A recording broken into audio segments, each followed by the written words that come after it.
Hello, my dear students. Welcome to my channel Hindustan Knowledge, and I hope you all are doing great.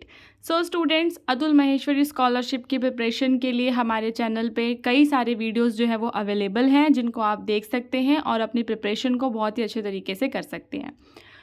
आज का जो video है ये history के important questions का video है. इसके अंदर हम हिस्ट्री के कुछ ऐसे इंपॉर्टेंट क्वेश्चंस को डिस्कस करेंगे जिनसे जो क्वेश्चंस हैं वो आपसे पहले प्रीवियस ईयर्स में पूछे गए हैं. ठीक है. चलते हैं हमारे पहले क्वेश्चन पे. सबसे पहले जो हमारा टॉपिक रहेगा वो गवर्नर जनरल से रहेगा. आप लोगों को पता होगा कि इतिहास में जो भारत में ब्रिटेन से गवर्नर जनरल्स वगैरह आए थे उनके क्वेश्चंस ज़्यादातर आते हैं. हमारा पहला क्वेश्चन है, भारत के पहले गवर्नर जनरल कौन थे. इसका जो आंसर है वो है वॉरेन हेस्टिंग्स. ठीक है. आपके पास और भी ऑप्शंस हैं, लॉर्ड माउंटबेटन है, विलियम है, बट जो पहले गवर्नर जनरल हैं वो थे हमारे Warren Hastings. Then question number 2 में हमसे पूछा है, किस गवर्नर जनरल के समय में सती प्रथा का अंत किया गया था. आप सभी लोगों को सती प्रथा के बारे में पता होगा. ठीक है. कौन से गवर्नर जनरल हैं जिन्होंने सती प्रथा का अंत किया.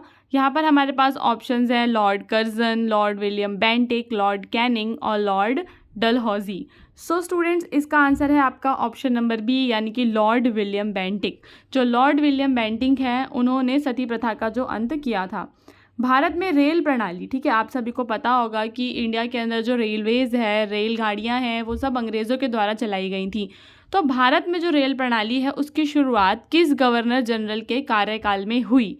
ठीक है. हमारे पास फिर से वही ऑप्शंस है, लॉर्ड हर्डिंग, लॉर्ड डलहौजी. क्या आप इसका आंसर गैस कर सकते हैं. स्टूडेंट्स, इसका जो राइट आंसर है वो है हमारा ऑप्शन नंबर बी, यानी कि लॉर्ड डलहौजी. लॉर्ड डलहौजी के टाइम पे जो है रेल प्रणाली की शुरुआत हुई थी. ठीक है. देन चलते हैं नेक्स्ट पे. भारत में स्थायी बंदोबस्त प्रणाली किस गवर्नर जनरल के कार्यकाल में लागू की गई. स्थायी बंदोबस्त प्रणाली के बारे में पढ़ा है आपने अपनी क्लास 8th के अंदर. ठीक है. स्थायी बंदोबस्त प्रणाली जो है वो किस गवर्नर के कार्यकाल में लागू की गई थी. आपके पास ऑप्शंस में है वही Lord Curzon, Warren Hastings, Lord William Bentinck या लॉर्ड कॉर्नवालिस. आंसर है इसका ऑप्शन नंबर डी, यानी कि लॉर्ड कॉर्नवालिस. 1857 के विद्रोह के समय भारत का गवर्नर जनरल कौन था. 1857 के विद्रोह से आप सभी वाकिफ़ होंगे. ठीक है. जब 1857 का विद्रोह हुआ तो उस टाइम पे भारत में गवर्नर जनरल कौन था. इसका आंसर है आपका लॉर्ड कैनिंग. ठीक है. अभी तक हमने पूरे 5 क्वेश्चंस को याद किया है. आप सभी को सारे, क्योंकि ये बहुत ज़्यादा कंफ्यूजिंग कॉन्सेप्ट है, आपको ध्यान से देखना है और अच्छे से अपनी पढ़ाई करनी है. चलते हैं नेक्स्ट क्वेश्चन पे. भारत के अंतिम गवर्नर जनरल कौन थे. लास्ट गवर्नर जनरल, जैसे हमने फर्स्ट क्वेश्चन में पढ़ा that who is the first governor general, अभी हम देखेंगे कि लास्ट गवर्नर जनरल कौन थे. इसमें भी हमारे पास ऑप्शंस हैं. इसका आंसर है लॉर्ड माउंटबेटन. लॉर्ड माउंटबेटन जो हैं वो भारत के अंतिम गवर्नर जनरल थे. ठीक है. उसके बाद किस गवर्नर जनरल के समय में भारतीय प्रशासनिक सेवा ICS की स्थापना हुई. ठीक है. भारतीय प्रशासनिक सेवाओं की जो स्थापना है वो कब शुरू हुई. लॉर्ड कॉर्नवालिस के समय में शुरू हुई. इल्बर्ट बिल विवाद किस गवर्नर जनरल के समय में हुआ. इल्बर्ट बिल, ठीक है, इल्बर्ट बिल का जो विवाद है ये हुआ था आपका लॉर्ड रिपन के समय में. उसके बाद है नेक्स्ट क्वेश्चन, क्वेश्चन नंबर 9. भारतीय राष्ट्रीय कांग्रेस की स्थापना के समय भारत का गवर्नर जनरल कौन था. आप सभी को पता होगा कि कांग्रेस की स्थापना आज़ादी से कई साल पहले ही हो गई थी. जब कांग्रेस पार्टी की स्थापना हुई तो उस समय भारत का गवर्नर जनरल कौन था. उस टाइम पे थे जो गवर्नर जनरल, उनका नाम था लॉर्ड डफरिन. किस गवर्नर जनरल ने हड़प की नीति यानी डॉक्ट्रिन ऑफ लैप्स को लागू किया. डॉक्ट्रिन ऑफ लैप्स यानी कि जब भी कोई राजा होता था तो उनका कोई उत्तराधिकारी नहीं होता था तो उनके ऊपर वो हड़प की नीति लगा देते थे, डॉक्ट्रिन ऑफ लैप्स लगा देते थे, और उनकी जो भी राज्य होता था उस पर अपना कब्जा कर लेते थे. ठीक है. जैसा रानी लक्ष्मीबाई के साथ वो कर रहे थे, क्योंकि रानी लक्ष्मीबाई के कोई पुत्र नहीं था जब. ठीक है. इसलिए फिर उन्होंने गोद लिया था एक बेटा. नेक्स्ट है, इसका आंसर बताना था मुझे. इसका आंसर है हमारा लॉर्ड डलहौजी. लॉर्ड डलहौजी जो हैं उन्होंने डॉक्ट्रिन ऑफ लैप्स जो है उसको लागू किया था. ठीक है. अब हम चलेंगे हमारे आज के नेक्स्ट टॉपिक पे.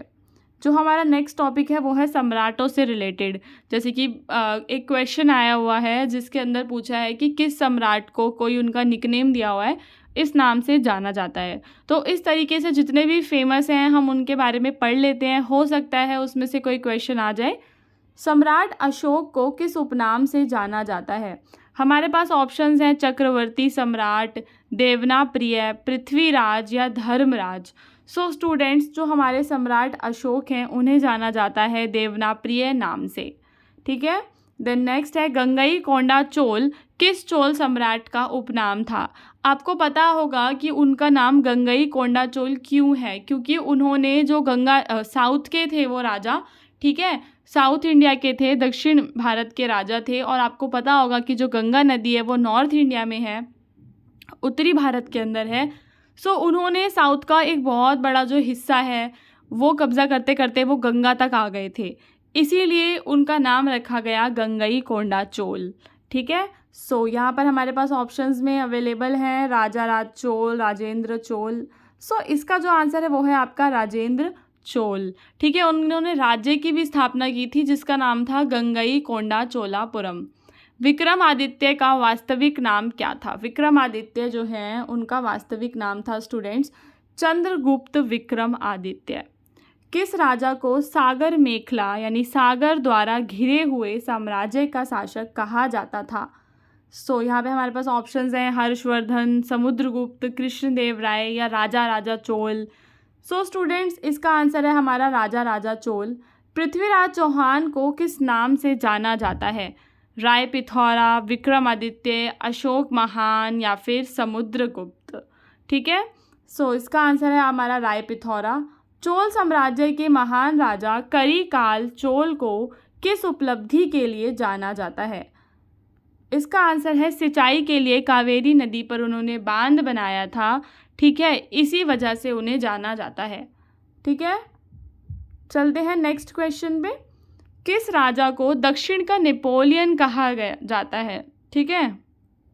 दक्षिण का नेपोलियन जो है वो कहा जाता है आपके राजा समुद्रगुप्त को। समुद्रगुप्त को दक्षिण का नेपोलियन कहा जाता है। सम्राट हर्षवर्धन को किस उपनाम से जाना जाता था? ऑप्शंस हैं धर्मरक्षक, शीलादित्य, राणा। सो स्टूडेंट्स, इसका आंसर है आपका शीलादित्य। ठीक है। सम्राट हर्षवर्धन को शीलादित्य नाम से जाना जाता था। चंद्रगुप्त मौर्य को कौन सा विशेषण दिया गया है? चंद्रगुप्त मौर्य को और किस नाम से जाना जाता है? ऑप्शंस हैं अशोक महान, प्रथम भारतीय सम्राट, समुद्रगुप्त, विक्रमादित्य। सो स्टूडेंट्स, हमारे पास ऑप्शंस तो थे ही, लेकिन आपको पता होगा कि चंद्रगुप्त मौर्य को प्रथम भारतीय सम्राट का जो विशेषण है वह दिया गया था। समुद्रगुप्त को किस उपाधि से विभूषित किया गया? इसका आंसर है दक्षिण का नेपोलियन। समुद्रगुप्त को दक्षिण का नेपोलियन जो है वो कहा गया था। ठीक है। दक्षिण का नेपोलियन यहाँ पे एक बार और रिपीट हो गया है क्वेश्चन। ठीक है। आई थिंक ये ज़्यादा इंपॉर्टेंट है इसलिए 2 बार आ गया। चलो चलते हैं हमारे नेक्स्ट क्वेश्चन पे। आप लोग चाहें तो हमारा व्हाट्सएप चैनल भी ज्वाइन कर सकते हैं, वहाँ पे आपको अपडेट्स मिल जाएंगे जब भी कोई न्यू वीडियो आएगा। अभी हम डिस्कस करेंगे इंपॉर्टेंट बुक्स के क्वेश्चंस को, जो भी बड़े बड़े ऑथर्स थे उनकी फेमस बुक्स हैं, सो उनके बारे में हम पढ़ेंगे। सबसे पहले है the discovery of India. The discovery of India नाम की एक पुस्तक है, उसके लेखक कौन है? इसका जो आंसर है वो है आपका जवाहरलाल नेहरू। ठीक है। आपको पता होगा जो बच्चे CBSE बोर्ड के होते हैं उनके पास 8th क्लास में एक बुक होती है भारत की खोज, वो जवाहरलाल नेहरू के द्वारा लिखी गई है, हिंदी में होती है वो, द डिस्कवरी ऑफ इंडिया। ठीक है। उसके बाद नेक्स्ट है सत्यमेव जयते। सत्यमेव जयते आप सभी ने बहुत सुना होगा। सत्यमेव जयते का जो नारा है वह एक पुस्तक से लिया गया है। क्या आप लोग उसका नाम बता सकते हैं? सो स्टूडेंट्स, इसका जो राइट आंसर है वो है मुंडक उपनिषद से लिया गया है सत्यमेव जयते का नारा।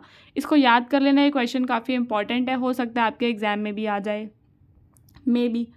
भारत एक खोज, द डिस्कवरी ऑफ इंडिया जो है वह किस विषय पर आधारित है?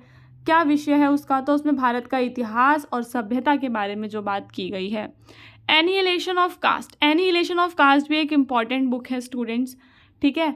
एनिहिलेशन ऑफ कास्ट किसके द्वारा लिखी गई है? तो ये BR अम्बेडकर के द्वारा लिखी गई है। आपको पता होगा कि जो BR अम्बेडकर हैं वो कास्ट सिस्टम को बहुत ज़्यादा क्रिटिसाइज़ करते थे, उसकी आलोचना करते थे। सो उन्होंने ही ये पुस्तक लिखी है एनिहिलेशन ऑफ कास्ट, आपको याद कर लेना है। ठीक है।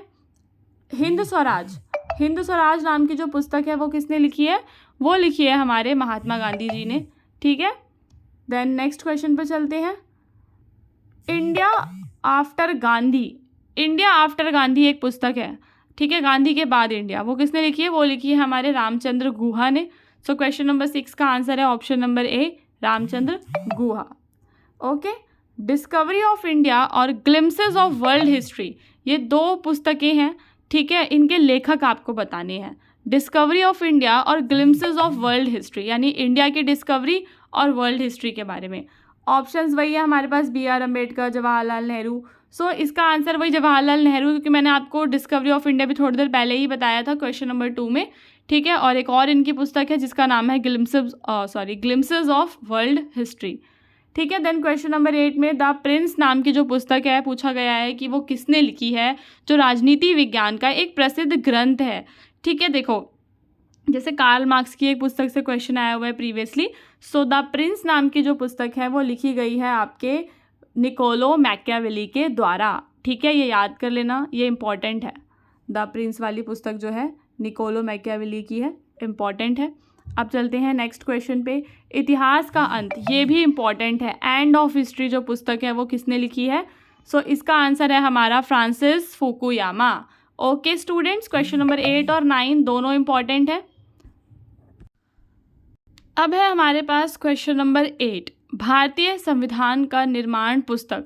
भारतीय संविधान का निर्माण एक पुस्तक है, उसके लेखक कौन है? सो इसके लेखक है हमारे ग्रीनवेल ऑस्टिन, ठीक है। अब आप है ना इसका इंग्लिश नाम सोचकर ये मत सोचना कि इसने कहाँ से लिख दी होगी भारतीय संविधान की पुस्तक। सो ये आपको याद कर लेना है, ग्रीनवेल ऑस्टिन की पुस्तक है। सो ऑलमोस्ट हमने 10 बुक्स के बारे में डिस्कस किया और उनके ऑथर्स के बारे में डिस्कस किया। आपको ये सारा का सारा लर्न कर लेना है, आप चाहें तो अपनी नोटबुक में नोट कर सकते हैं, ठीक है। उससे पहले मैंने आपको गवर्नर जनरल्स के बारे में बताया था, वो भी इम्पॉर्टेंट है, बुक्स का भी इम्पॉर्टेंट है, ठीक है स्टूडेंट्स। अब चलते हैं नेक्स्ट पे। हमारा जो नेक्स्ट टॉपिक रहेगा वो अभी हम शुरू करेंगे, उससे पहले यहाँ पे उम्मीद बैच के बारे में इंफॉर्मेशन है जो आप लोग देख सकते हैं, ठीक है। देन अब हम शुरू करेंगे हमारा भारतीय विद्रोह का टॉपिक। भारत में आप सभी को पता होगा कि विद्रोह हुए थे कई सारे। सो 1857 के भारतीय जो विद्रोह हुआ 1857 में, उसे क्या कहा जाता है? सो यहाँ पर हमारे पास ऑप्शंस हैं, प्रथम स्वतंत्रता संग्राम, सिपाही विद्रोह, क्रांति का आरंभ या असहयोग आंदोलन। सो इसे कहा जाता है सिपाही विद्रोह। स्वदेशी आंदोलन की शुरुआत किस वर्ष में हुई थी? स्वदेशी जो आंदोलन है इसकी शुरुआत जो हुई थी स्टूडेंट्स, यह हुई थी आपकी 1905 में।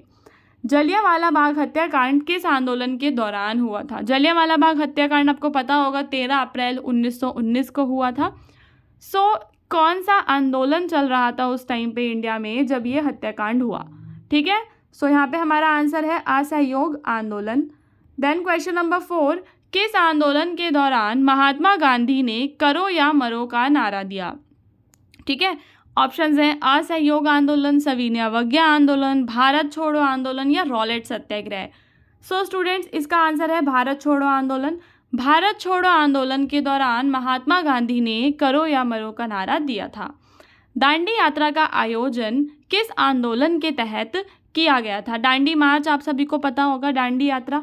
सो इसका जो आयोजन है वो किया गया था आपका सविनय अवज्ञा आंदोलन के द्वारा, ठीक है। सो आंदोलन के 5 क्वेश्चंस कंप्लीट हुए, अभी लास्ट हमारे 5 क्वेश्चंस रहते हैं। सो वीडियो को पूरा एंड तक देखना, ठीक है, अगर आपको एग्जाम की प्रिपरेशन अच्छे तरीके से करनी है तो। चलिए नेक्स्ट क्वेश्चन पे चलते हैं। सुभाष चंद्र बोस ने किस संगठन की स्थापना की? ऑप्शंस हैं हमारे पास Indian National Congress, forward bloc, Hindustan socialist republican association और इंडियन इंडिपेंडेंस लीग। सो यहाँ पर आंसर है फॉरवर्ड ब्लॉक। तो जो सुभाष चंद्र बोस हैं उनके द्वारा जिस संगठन की स्थापना की गई थी उसका नाम था फॉरवर्ड ब्लॉक। ओके, मैं देखती हूँ कि आप सभी ना वीडियोस पे व्यूज़ तो काफ़ी सारे आते हैं बट स्टूडेंट्स जो हैं वो लाइक नहीं करते। सो मैं उम्मीद करूँगी कि इस बार आप इस वीडियो को ज़रूर लाइक करेंगे। किस आंदोलन के दौरान महात्मा गांधी ने अंग्रेज़ों के खिलाफ पूर्ण स्वराज की मांग की? कौन से आंदोलन के दौरान की थी पूर्ण स्वराज की मांग? ऑप्शन है सविनय अवज्ञा आंदोलन, असहयोग आंदोलन, भारत छोड़ो आंदोलन, खिलाफत आंदोलन। इसका आंसर जो है वो है हमारा सविनय अवज्ञा आंदोलन।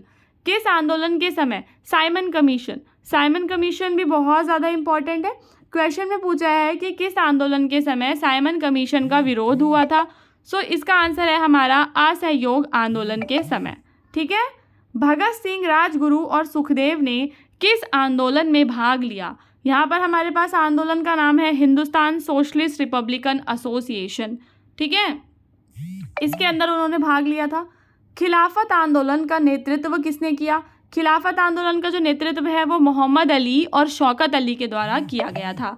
ठीक है स्टूडेंट्स, अगर आपको वीडियो अच्छा लगा तो ज़रूर लाइक करें। ठीक है, चैनल को सब्सक्राइब करना ना भूलें, क्योंकि आने वाले टाइम में हम और भी वीडियोस पोस्ट करेंगे जो आपके काम आएंगी स्कॉलरशिप की प्रिपरेशन करने के लिए। अगर आपको किसी भी तरह का डाउट है तो आप हमारे व्हाट्सएप नंबर पे हमसे पूछ सकते हैं। ठीक है, और बाकी की इन्फॉर्मेशन हम आपको वहाँ पे दे देंगे बैच से रिलेटेड भी।